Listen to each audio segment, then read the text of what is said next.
Imagine you're an owner of a busy cafe or restaurant. You work hard day and night to make this business successful, and at the end of the month, you calculate your income and expenses and see that you have made a profit of $10,000. Now you, as the sole owner of this business, decide to pay yourself 30% of this profit, perhaps to pay for your children's education or to buy yourself a new laptop.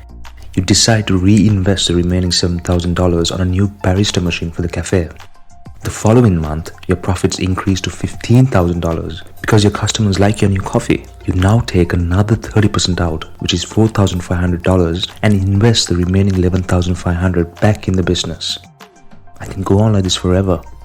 Now, imagine being at home watching Netflix and getting a portion of that profit as payment without doing a single thing to run that business. That's what dividend investing is all about. When you become a shareholder in a company, you become a part owner of that business. In other words, you invest in the company and let the directors take care of the business. If the company has 1,000 shares in total and you own 100 of them, you own 10% of the company and you're entitled to 10% of the profits. Most dividend-paying companies pay a considerable portion of their business profits to shareholders, and they do this perhaps once or twice a year. At the end of a period, they calculate the total profit they have made and then distribute a certain percentage as dividends to shareholders. If, say, the company has made a profit of $10,000, each shareholder's profit portion will be $10. And if the company's board of directors decide to pay 50% of the profit out as dividends, each shareholder will receive $5 in their bank account. The company will reinvest the remaining $5,000 back into the business.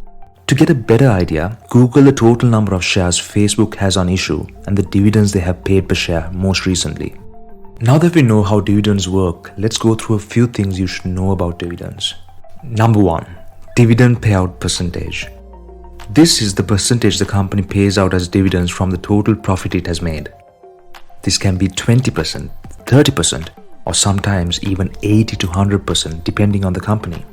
If you check the historical dividends paid out of the company profits, you could analyze what this payout percentage is and if the company has been maintaining a consistent payout ratio. Number 2. Dividends per share. This is how much dividends each shareholder gets in dollar terms. So if the company declares a $5 dividends, this means you would get $500 in your bank account for the 100 shares you own. Number 3. Dividend yield. Investing is all about return percentages.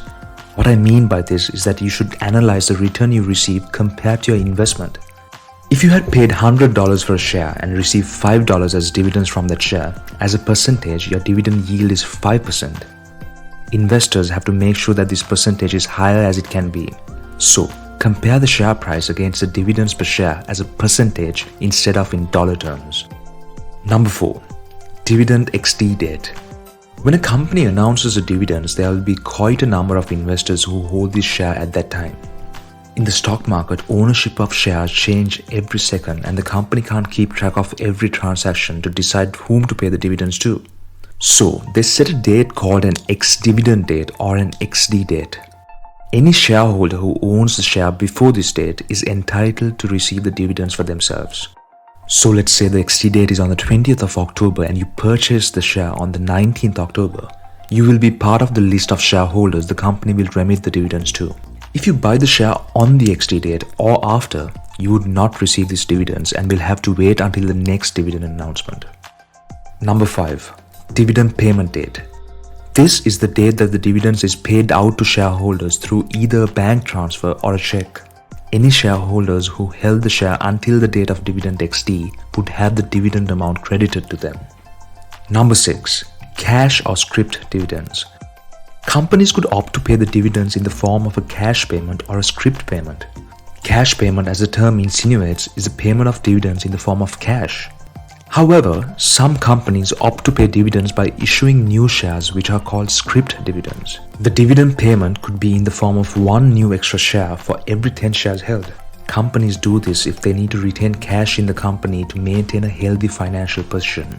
Shareholders can then decide to sell these new shares in the market so that they could get some cash in hand or hold the shares for the future.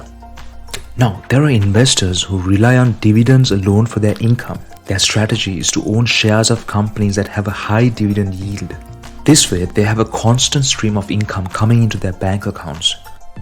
Dividend investing is a passive form of investing where shareholders only worry about the operational and financial performance of the business and stress less about the share price movement. Their aim is to find companies that pay a consistent dividend each year and to use this dividend for their personal expenses. If they're lucky, however, the share price of these companies will increase by much higher percentages because they become quite attractive to other investors with a similar mindset. So while earning a 10% dividend return throughout the year, for example, they could quite possibly increase their portfolio by perhaps 10 to 20% as well. I hope I have covered most of the facts about dividends in this video. Once you receive your first dividend payment, and if you use this video to make this a reality, do me a favor. Comment on this video and tell me more about it. As always, your support in building my audience is greatly appreciated. So give the channel a subscribe and don't forget to give this video a thumbs up as well.